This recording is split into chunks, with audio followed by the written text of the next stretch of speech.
మహాగణాధిపతయ నమ. శ్రీ మహాసరస్వత్యే నమ.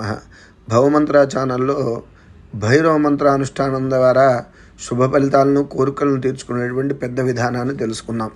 అదే భైరవుని యొక్క ఆరాధన చేత ఎటువంటి మంత్రము లేకుండా చిన్న తంత్రంతో వివాహం జరిగే విధానాన్ని తెలుసుకుందాం.